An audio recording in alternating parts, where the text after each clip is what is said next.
Yeah, everybody, Two Ordinary Cops, we're back again. And getting very cold down here, mate, nearly August. Well, it's not quite, it's only the middle of July, but it feels like August. But yeah, we're back recording it. You had a few beers last night, mate.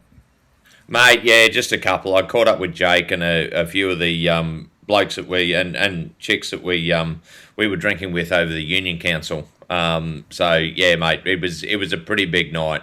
I think I got home about 2:30 in the morning. So I was a little bit shady this morning, but I'm coming good now. And it No, took very me a bit good. to crack my first beer today. So that should tell you Oh, yeah. how dusty I was. Mate, it's funny you speak of Jake. So last week we did the very first ever big sauce. What is it? The extra sauce on the burger award Yep. to the officer in charge of the dog squad at Mount Isa Police Station. But do you want to introduce tonight's guest? Yeah, mate. So we have Joel Davidson, who's the OIC of the dog squad in Mount Isa, and yeah, mate, it's kind of poetic the fact that you're the first one to get the award for the extra sauce on the burger, and then the very next week we actually get you on there to tell your story. So, mate, that's Worked out I well. think that's pretty cool. But how are Yeah. you, Joel? You're a recurring theme. I'm good. I'm great, actually. Thanks for having me on. Appreciate it. No, really good, mate. Excellent. No, thanks for coming on. And we know it can be tricky for serving members too, because the fact that you are serving is that you are still held by policy and procedure. So as a result, we respect that a lot, and we're very grateful to get you on. So obviously we respect that, and we'll just keep it real. That's how it is. Yep. Sounds Now, good to Joel, me. it's really good to have you on, mate, because not only you've got a hell of a lot of operational experience and now doing a job that does have a lot of public interest. The dog squad is obviously a very popular part of the police force, police service in your case. Yep. But you've had a fairly wide varying career. Do you want to run us through why'd you join the police and where you've worked?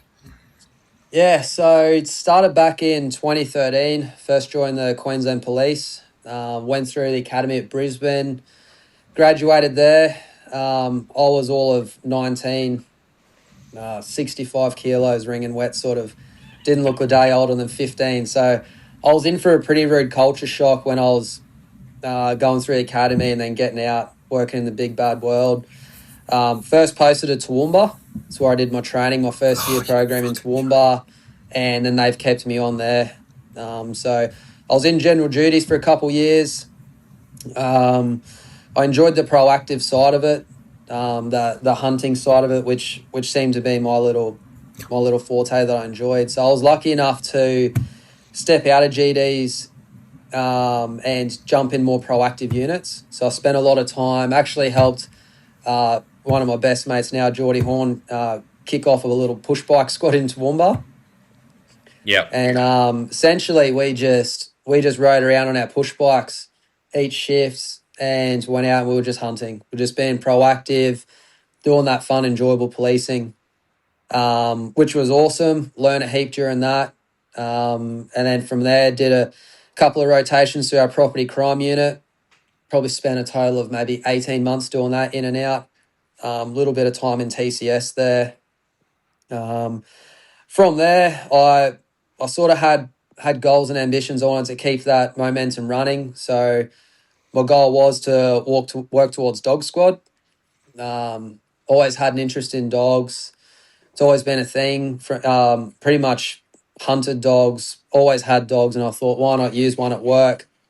What an opportunity to sort of get an extra resource to do what I enjoy at work, but do it with the dog. So Yep. fostered some puppies for a few years. I was out basically in the bite suit as much as I could, be in the chew toy, doing all the stuff you got to do to get into the dog squad.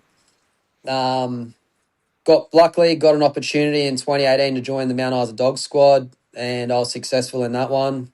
And from there, went down, did my first police dog handler course. I was originally assigned a dog called Fury. Didn't quite make the grade. Late on in that course, I got the reserve dog called Gilly. Bit of a funny story with Gilly is he wasn't even supposed to be a police dog. He was our reserve. Hadn't done a whole lot of training. Only had like 3 weeks left of course. So we pumped a lot of work into him, and some miracle come true, and he made the grade. So off we marched up to Mount Isa, and I served with Gilly from 2018 right through to, I'm going to say 2023. He had to retire medically. Had a few issues, health issues. He had a nerve degenerative disease where essentially all the nerves in his back end started to waste away. So he wasn't able to keep up the rigorous activities of police dog. So we retired him. And then from there, I got a police dog named Buzz, run him for a few years in Mount Isa. Then we transferred to Townsville in January 24. Ran Buzz in Townsville for close to 6 months. Bit of a family tragedy occurred during that period of time, which we'll touch on, I'm sure, later on this podcast. Circumstances of that, we moved back to Mount Isa, of all places to go back to. All my in-laws are out here. It's a nice, stable area for us to, after what occurred. So I'm back in Mount Isa. From there, Buzz then had to be re-signed down the Sunshine Coast. Long story short, he was allergic to something up here, so he's losing clumps of hair, and it's just health issues were stacking up. And I got a new dog called Disco, who I've got now. I've had him since 2024, and I've got him currently. He's a Malinois cross German Shepherd crossbreed, and I'll never look back with him. It's been all guns blazing from there. He's like a freight train. He's unreal. And then not long after coming back to Mount Isa, I was working my OSC at the time, Chris McMahon. He got promoted, moved on, and opportunity come up to apply for the Sergeant OSC job here in Mount Isa Dog Squad. So I jumped on that, threw my hat in, and luckily enough, I was successful and won the job. And here we are now. I've been the OSC out here for probably close to 18 months now. So, and that brings me up to my current service to date, OSC Mount Isa Dog Squad. Yeah, perfect, mate. And a job a lot of people would be pretty proud to be in. That's look, obviously Dog Squad itself, and especially Queensland. Queensland's got a hell of a reputation with dog handling. Yeah. I know that from talking to the NT guys. Yeah. To be out in Mount Isa too, it's not exactly a sleepy little hollow, so there'll be plenty of work on. Yeah, heaps of work, mate. Yeah, there's 3 of us out here, and we get worked reasonably hard. So it's there's always something on. There's always jobs running. There's always someone that needs catching, and we're quite a large district out here. We service from Birdsville to Julia Creek, Kynuna up to Corumba, Burketown, back to Doomadgee, back through to Camberwell. So it's a massive, that whole top northwestern corner of the state's ours. So it's there's, if you're good enough at looking for work, there's always something to do. So, it's a good place to work. It's environmentally really challenging. It's really dry. It's normally pretty hot, apart from this time of the year. So it can be challenging work, but it's really rewarding. That small little country town vibe out here is good to work in. I love it. Yeah. Yeah. So you sort of touched on a bit of the training. You mentioned that you went through training and how you sort of had to show interest in getting in there. Yeah. Do you want to run us through, obviously within operational security, you don't give all the game away, but do you want to run us through some of the training that is involved with what you do? Yeah, absolutely. So we breed a lot of our own dogs down in Brisbane with current serving police dogs. We get some studs that come in. We've got our own breeding stock. That's its own operation in itself. And from there, we select puppies from each litter that we hang on to.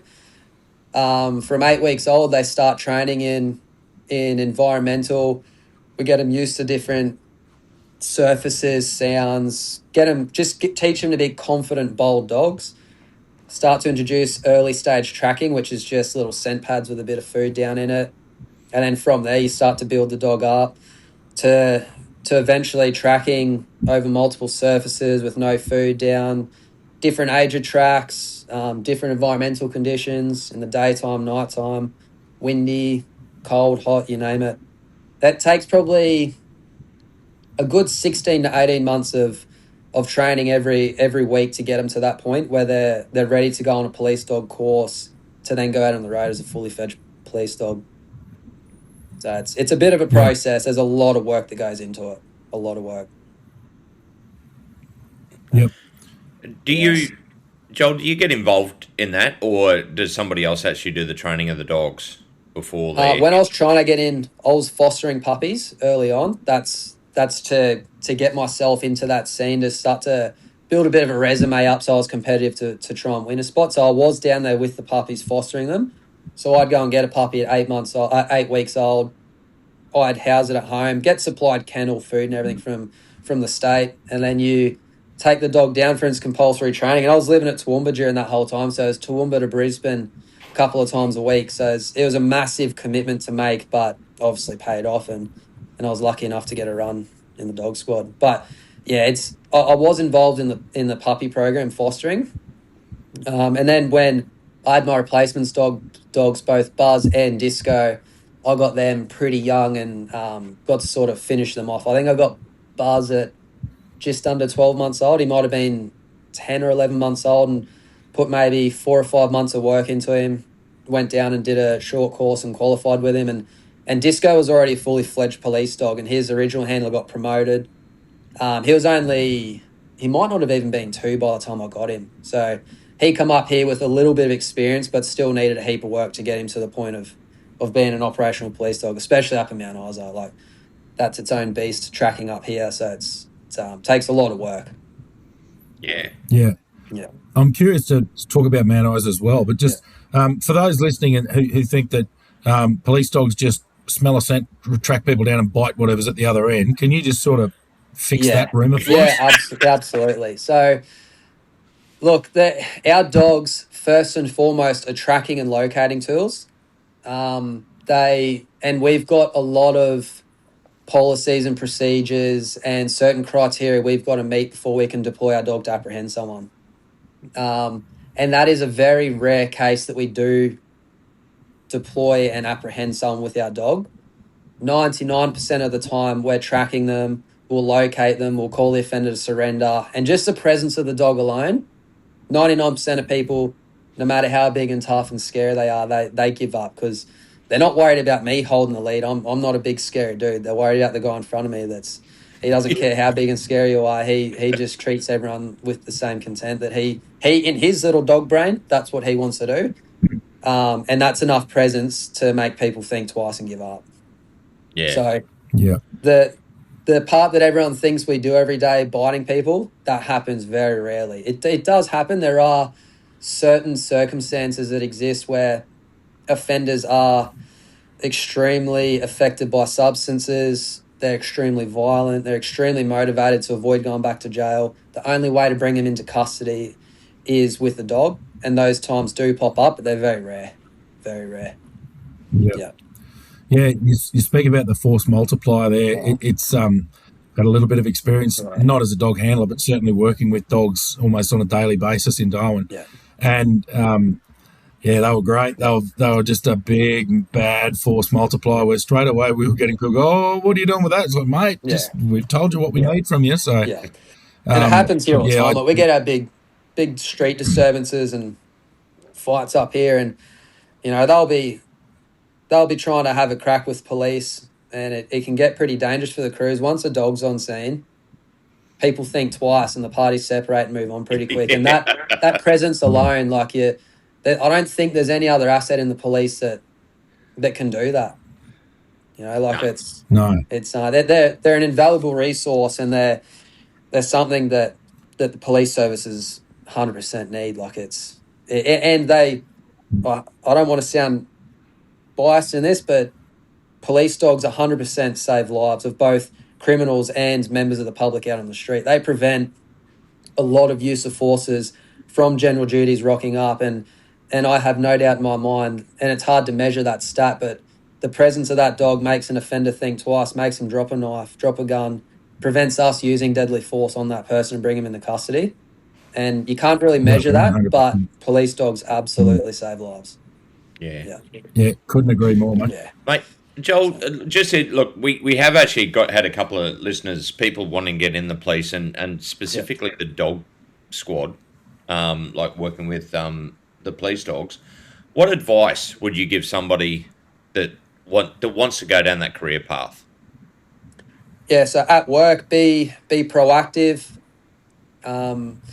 be someone that's always looking for more work, always looking to help the teammates out. No matter what the job is, jump in, help them out. Build a reputation of being a good person, a hard worker, someone that's got lots of humility, that can be coached. There's lots of training involved in dog handling. If you're not someone that can be coached, you're never going to get there.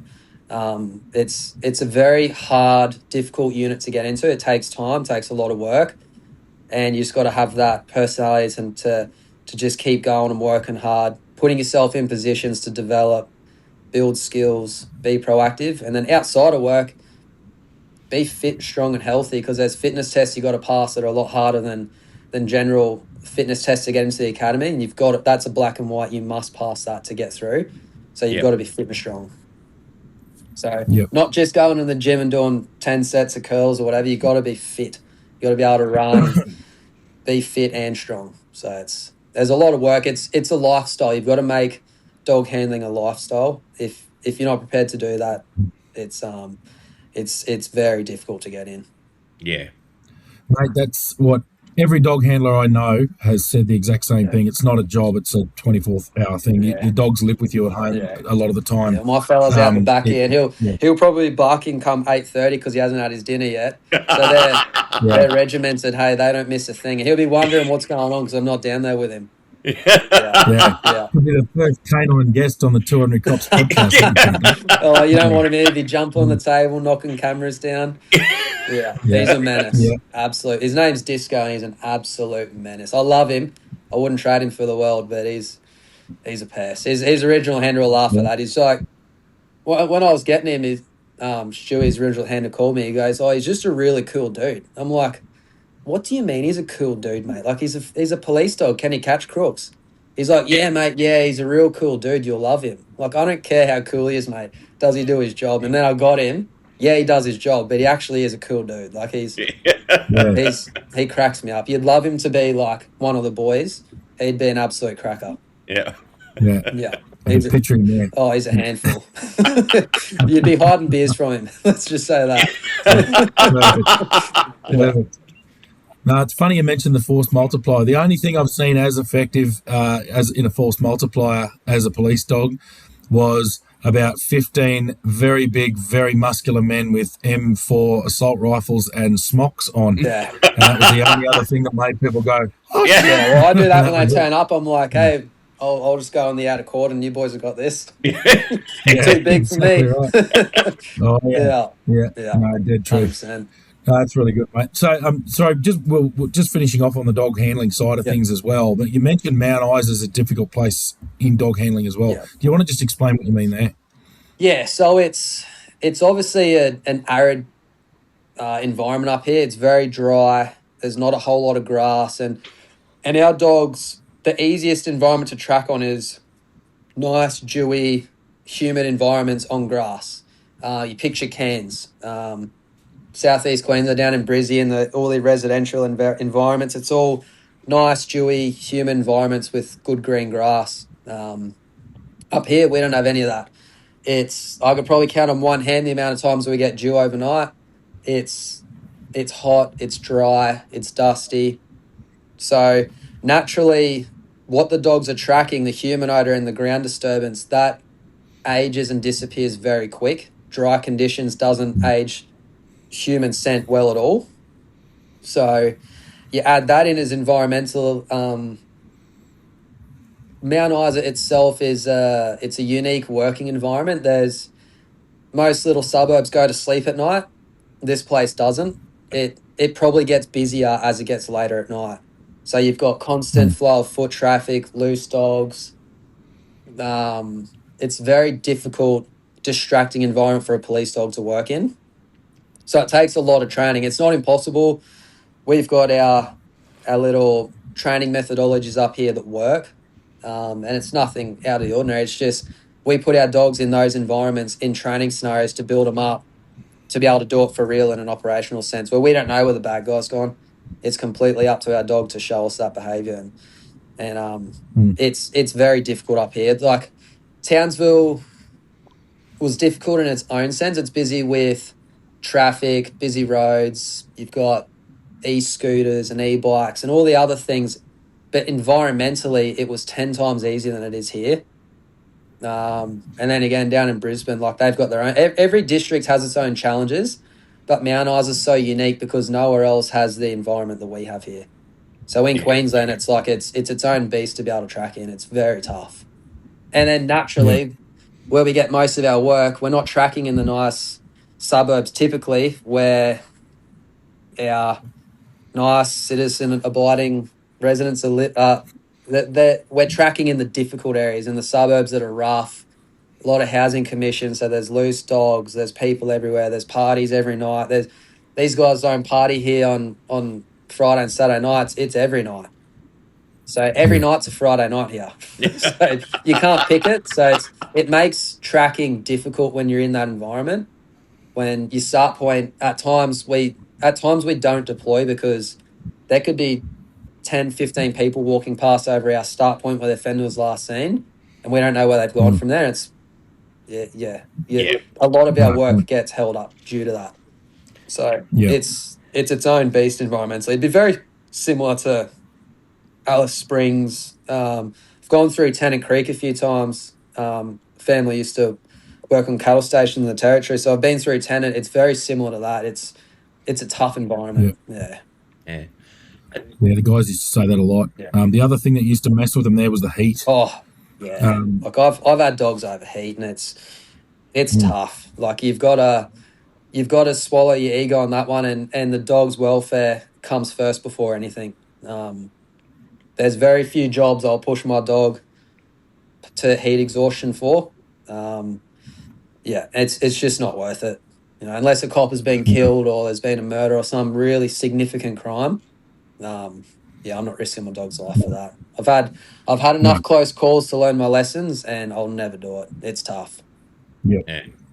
And these dogs don't show it. They're so driven, and they want to do this more than anything in the world. They will happily track themselves to the point where they die just to keep going to please us. Like all they're doing is just trying to please us, and we've got to be that voice of reason to them and pull them up and give them a rest when they need it. So it's Joel, it's just, mate, is there, like, there's been things, especially the drug dogs, they've astounded me at times at some of the stuff they pick up. Mate, can you give us, without ever giving any secrets away, like one time where you just gone, holy shit? Yeah, I was thinking, what are some jobs that you guys probably ask? So there's two quick ones I'll give you. There was one job, it was a call out. I just finished a night shift, went to bed at 5 a.m, got called out as maybe 8 o'clock when I got called out. And stolen car, I'd almost made it into Cloncurry from Mount Isa. Cloncurry police have sighted it, parked on the road. Offenders run into the bush after a little fight with police on the side of the road. And this was with Gilly, my first dog. So I get the call out for it. We got a cordon up. Crews from Mount Isa are making their way out. Cloncurry's only got 1 or 2 crews on at a time. So they're doing the best they can. Get a cordon up. I arrive there probably the best part of an hour after the job. Pick up a bit of a track, go for maybe 1 or 2 Ks through the bushland, pop out on the highway, and track just sort of dries up on the highway. Then we get information a truckie's picked up a male matching the same description walking on the highway, and then got sus on him after about 5 or 6 Ks driving, and has sort of kicked him out the door and taken off. So we got that coordinate, we rush in, redeploy the dog, bang, pick up track again, and we're just leapfrogging like this after. We'll track for maybe a K or 2 at a time, and then he'll get picked up or something else will happen, he'll hitchhike, and this goes all the way into Mary Kathleen. So about 40 Ks from Mount Isa. We get a call from a caravanner, and they're like, we've just seen this guy run and tried to carjack us, and he's run off into the bush. We're like, yeah, that's him. And this has gone for maybe the best part of 6 or 7 hours. Like we've covered, my watch reckons I covered close to 7 kilometres of tracking. And I was shagged, the dog was shagged. We'd just done a night shift, hadn't had a whole lot of sleep. And got a fresh location, deployed again, and we were lucky enough to close the deal on this one, and we managed to get him, which that was probably, in terms of teamwork and just like pure desire of coppers wanting to do their job, going above and beyond, working tirelessly, that there will go down. That was one of my dog Skilly's last jobs. And I remember walking back to the car afterwards just going, how am I meant to give this dog up? Yeah. Like, this is unreal. And this is it's a very addictive feeling when you go through something like that with your best mates at work that have the same desire you do to catch this person because he's a bad guy. And after a hunt that goes for maybe 6 or 7 hours, that was very rewarding. So that was one where I was walking away just going, how good's this? Like, this is the best job ever. Yeah. And another one was, it wasn't so much the track, it was the dog locating him. So we've had a guy run in Mount Isa CBD from a pub, and we lost sight of him running down a little easement near the coffee club. So we go in, track for a short time, and the dog just tracks through a couple of buildings, stops at a gutter up this massive, big, tall building. It would have been probably 4 stories high. And he's just stopped, had a bit of a sniff at a gutter, looked up, and then started casting, which is when they're searching for track.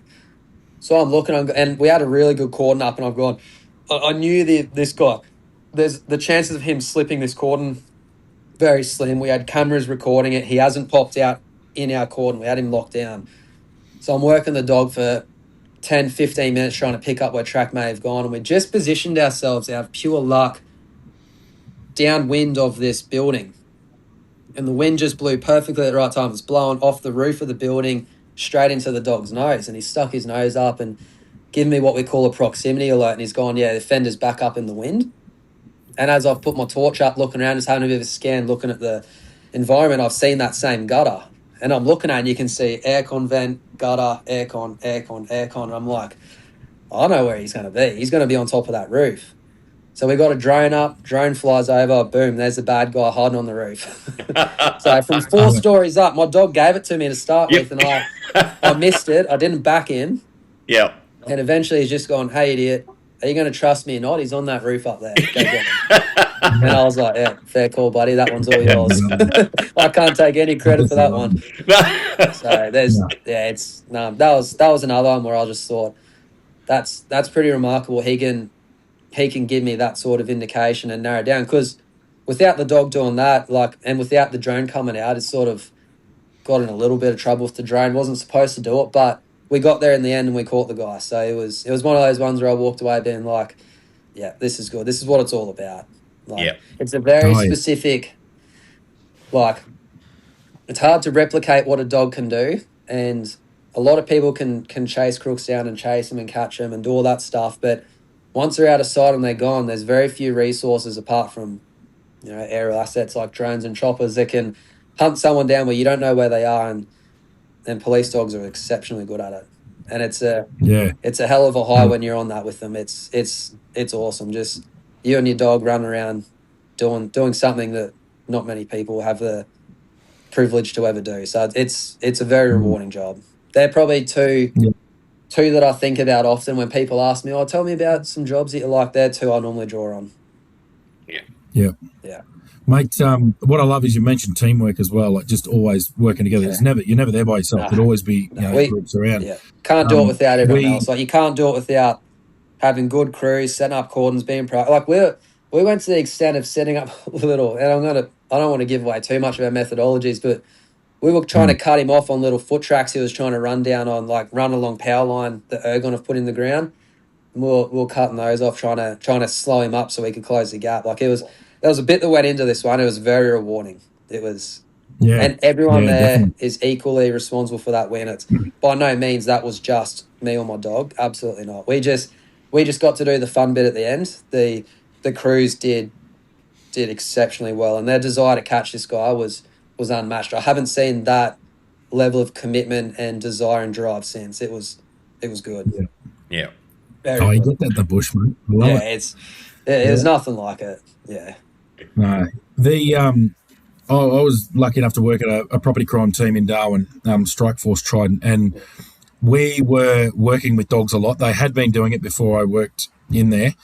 We worked with them quite a bit more, but I know now they basically are part and parcel with each other. Yeah. So I know that crew or that unit has seen the absolute value that a dog adds to what they do. Yeah. And like you say, everything you're talking about, just catching people, fresh offences overnight, stolen motor vehicles, running from pursuits, things like that. Yeah. They're just they're part of the team every time. You wouldn't bother even trying without a dog now because it's such a force multiplier. Yeah. It's so good. And it gives you a chance to be safer as well. Like our dogs, if you know your dog well enough, your dog will give you proximities and certain behaviours, and you know when you're close to that guy. And if it's dangerous enough scenario, it gives you time to slow down, start to plan how you're going to move in on that person safely.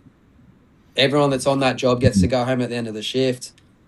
The guy on the other end of the lead, he gets to be brought into custody with minimal use of force, minimal injury. They're very very useful tools to have on the road. Very useful. Yeah. Now, Joel, we got you on because you were the extra sauce on the burger kind of guy. Yeah. So obviously we've spoken about your work life. You've gone through your career in the police service and also your dog handling and spoken a bit about that. Why would our mate Jake nominate you for the extra sauce on the burger award? Probably because I tease him too much. Probably because I give him too much grief. He's a good fella, Jake. And to be completely honest, we didn't really know what he was talking about. He just messaged saying we've been stitched up, listen to your podcast. So we chucked it on, had to listen, and then got to the end bit, and you guys started talking about the nomination. My wife and I sat down with the kids and listened to it. And I'll be straight up with you, mate. It brought a tear to my eye what he said. That was really nice, and it means a lot to get getting recognised by your own peers. That's what it's all about, I suppose. It makes you feel good. So, yeah, as much as I tease Jake, that was really nice what he did and said there. I appreciate it. Yeah. Yeah. It is the pinnacle, mate. Being nominated for something by your peers is the pinnacle. Yeah. It's absolutely it. We do it each year in the dog squad. We got our Norm Watt Award for our general purpose dog handlers year for Normie. Died in Rockhampton many years ago, and that's probably the best award I think as a dog handler you could get in the state. It's better than any medal. And I was lucky enough to win it one particular year, and that's hands down my favourite award, and nothing will beat that. No medals, no certificates, nothing. That's been recognised by other dog handlers. Tips, and that's what it's about. Being recognised by your peers that are out there doing the same job as you and saying, "Hey, this guy deserves a pat on the back." It's pretty cool. Oh yeah. So, and you guys are on a winner doing that as well. Gives other people a chance to get appreciated and recognised. It's awesome. Well, that's right. Yeah, well, we started off with a carton, which was a bit of a piss take, and we still want that too, because that's all part of the show. The humour's there. Yeah. But yeah, to have the extra burger on the extra sauce on the burger, we thought that's excellent. Yeah, for sure. It builds a bit of good culture as well. Like, I'm all about that. Like, policing's hard enough without all the extra stuff. Having a bit of good culture, being recognised by your mates, like, why not? Have a good laugh over it. It's only positives that come from that. Yeah, definitely, mate. Actually, just thinking about that, Joel, mate, have you got someone that you would like to award for the extra sauce on the burger? Somebody's gone above and beyond. I do. Do you want me to put it on here? Do you want me to? I'll tell you after. Absolutely. Yep. No, do it now. Perfect. Yeah. All right. We'll go. My good mate Geordie Horn from Toowoomba.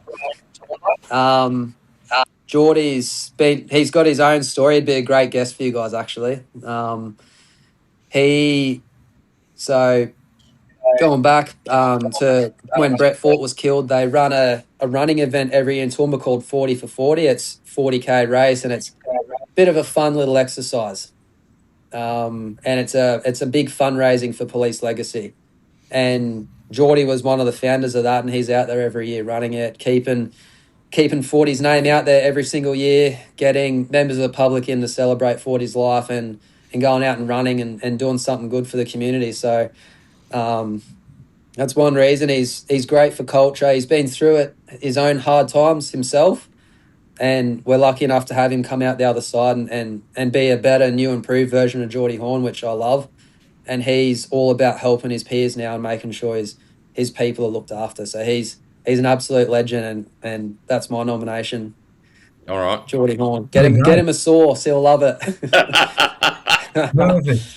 So Geordie Horn from Toowoomba, that's too good. Yeah, Well done. yeah, he's on. I'll let him know after this. Yeah. I'll tell him. Yeah, I'll tell him to listen in. I'll say, listen to the podcast. You might enjoy Yeah. it. yeah. Yeah, Straight under the bus, Yep. Geordie. yeah, Well done. yeah, Yeah. yeah. No, really good. Yep. So he's very well deserved. Yeah, Joel. Look, another thing, mate. So the inspiration for what you got the extra sauce on the burger for, mate. Where do you draw that from? I know you went through a bit of hardship yourself, and you Yeah, if you're willing to talk about it and all that sort of thing. yeah, But what drives 100%. you? So, well, backstory. So I'll feel what drives me is to help people. It's why I joined this job is to, when it comes down to the core, it's to help people. It's to do the right thing by the community and make it a better place for everyone to live in. And the same can be said for the police, first responders in general, nurses, everyone, to improve their culture and their welfare. And it means a lot to be able to help people and draw from my own experiences. Bit of a backstory so listeners can understand it. In 2016, my oldest brother Dwayne passed away from cancer, and then almost a year later, 2017, just after my oldest boy Kyle was born, Brett Forte, a mate at work, he was shot and killed at work. From there, going through that day changed me. I remember getting the news, standing at my front door. I was on leave. My young fella was only a week old. I remember my neighbour at the time was a cop, and he knocked on the door and told me the news, and that changed me that day. I remember where my feet. I was just looking at him, and I was just lost for words because only 2 weeks before that, I was helping these guys look for the offender, and it rattled me, and it changed how I looked at policing in general. It changed how I looked at life. That job changed me forever. I wasn't there the day Forty passed away, but the impacts that had on me, being at his funeral, watching Susie there with her kids, to the core, mate, it just shook me. And it's made me a better cop. It makes me want to look after people. It makes me understand the consequences that can come with doing this job. So that's a part of it. And then in 24, my middle boy Ollie, not long after we moved to Townsville, got sick. He had a kidney infection, which then led to sepsis. He was induced into a coma, fought for his life for a month, and unfortunately passed away due to organ failure. And so a family of 5 with 3 young boys, and then losing our middle child, Ollie, it rocked us to the core. And I got to see people rally behind us and our family.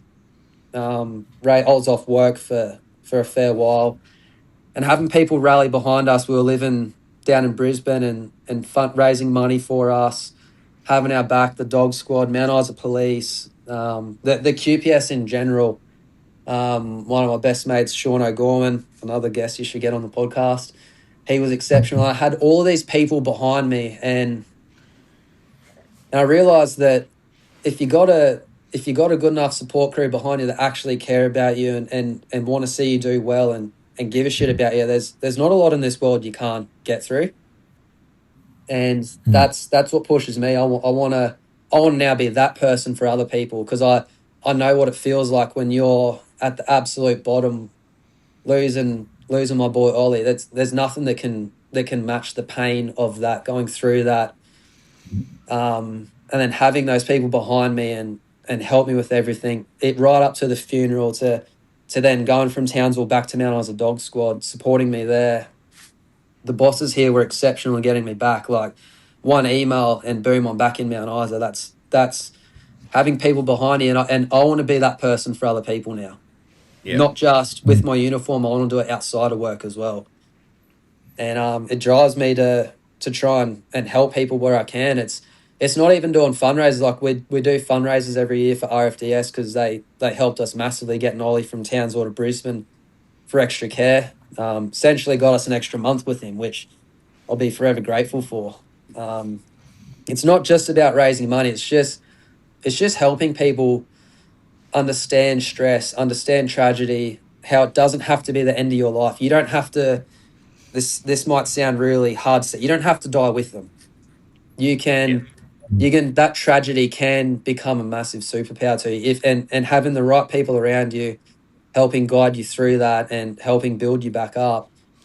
There's honestly not much that can keep you down if you got the right people behind you. And I want to be that for others. I want to be able to help people and it drives me now. I do some weird stuff on social media. I put some videos up, try and put 1 or 2 up a week, just to share my lessons, what I've learned, whether it be on the job, what I've learned from losing my brother, understanding everything that I knew with Brett Forte and Susie, seeing them, and then Ollie. Like there's heaps of stuff I draw on and that I like to put out because I want people to learn from what I've been through and what my family's been through and it means a lot. And it's hard to do. It's hard to record yourself and put a video up and be vulnerable about it. But every now and then you get a message and someone thanks you for it and say, "Oh, you helped me with this. You pulled me out of a bit of a hole. You put me in gave me a different perspective on life," and that's what it's all about. And if that's all I ever get out of it, happy days. That's it. But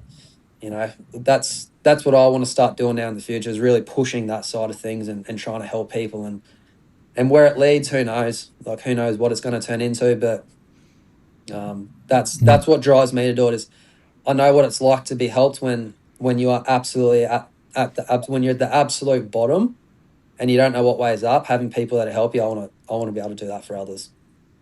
Yeah. No, unreal, mate. And look, as a father as well, I can't imagine that. That would be the worst of the worst. So that's a lot of strength, but that's also a concentration of a lot of tragedy over a few years. Yeah. I'll tell you what, it's stacked up. Yeah, and it's hard to find any way out of that, but there's always a way. There's always a way. So if it just takes a couple of awkward videos, it's just I'm in my own head. It's just a bit of imposter syndrome posting this stuff, but when I get through that and put it up and someone sends me a message, that's what it's all about. So I'll just keep trying my best to help people. Some people probably think it's a bit weird, but whatever. Those that need it, I'm sure they'll find it. And if it just helps a couple of people, then mission accomplished. That's happy days for me. Yeah, well, I'm sure there's plenty of people think we're weird too. So biggest imposters in the podcast world. Oh yeah, we're all cops, mate. We're very weird when it comes to that. We're not normal. We're not normal. No. So, yeah. No, Joel, we massively appreciate that, mate.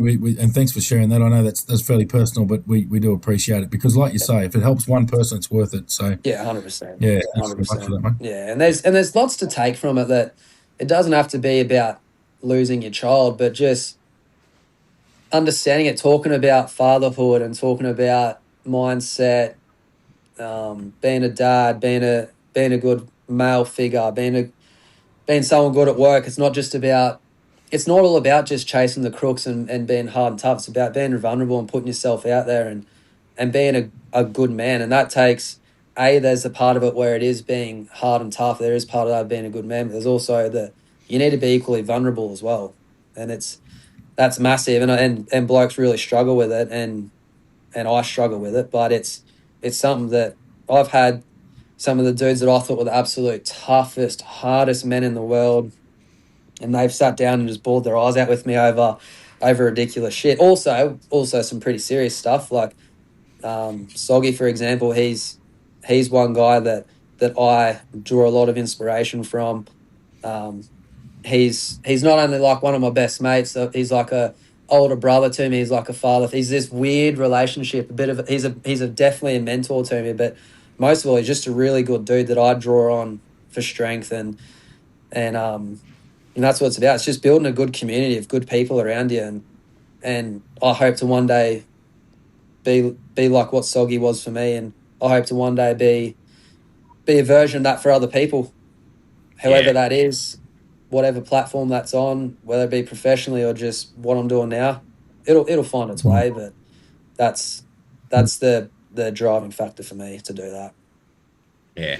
No, gotta do it, mate. So, Here. Well, Yeah. I think Damo, it might be time. We always do a carton of the week, Joel, like we said, Yeah.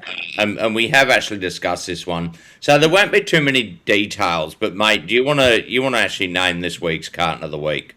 I will. I won't mention a name, but the listener will know immediately, and those that were there will get it. And you boys know, obviously. But all I'll say for carton of the week is send us the selfie. Yeah. And I'll leave it at that. I'll leave it at that. This person will know exactly what I mean. And there's an eternity of cartons on this one. Yeah. Eternity of cartons, all of them. You give us all of them.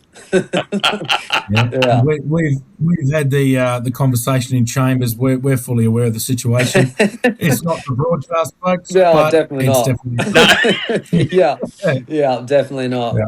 No. Yeah. Yeah. And it's not criminal for all those people. No, who are there's not. nothing illegal about it. There were Nothing no illegal. offences committed. No. Yeah, we'll leave it at that. It's just a really funny story. It is. Definitely carton. Yeah, 100% it is. Yeah. Yeah. No, that's great, Joel. No, mate, we massively appreciate you coming on board. So not only are you're obviously, the fact that you've been recognised by your colleagues, and not just your policing colleagues, but your dog handling colleagues, very small cohort of very specialist police. That speaks volumes that obviously you know what you do and you're good at what you do. So that's one part. You're obviously an outstanding police officer. But secondly, coming out of that adversity of those three tragedies, and especially the loss of your boy, like that's just horrendous. Yeah. But yeah, to flip it to actually be there for other people. So, mate, I think you're an extremely worthy guest. Probably, far more worthy than your host. Yeah. Definitely. Oh, yeah, that. Yeah. So, mate, we massively appreciate it. Schultzy, what do you got? Yeah, mate. I think that just about wraps it up. And yeah, Joel, just stay on here at the end, mate. We'll have a couple more laughs and stuff that we can't put on air. For sure. But a big thank you for coming on, mate. And look, next time you're doing your next fundraising or whatever, if you need help, just mate, we'll put it out on our airwaves as well for people to listen. Because we're big believers in that. So. But, mate, I reckon that might finish us for this week. Sounds good. All the best. All right. Awesome. See ya. Thanks for having me. That's all right, mate. Anytime. Mate, yeah. No, it's been fantastic. All right. We'll see you all next week.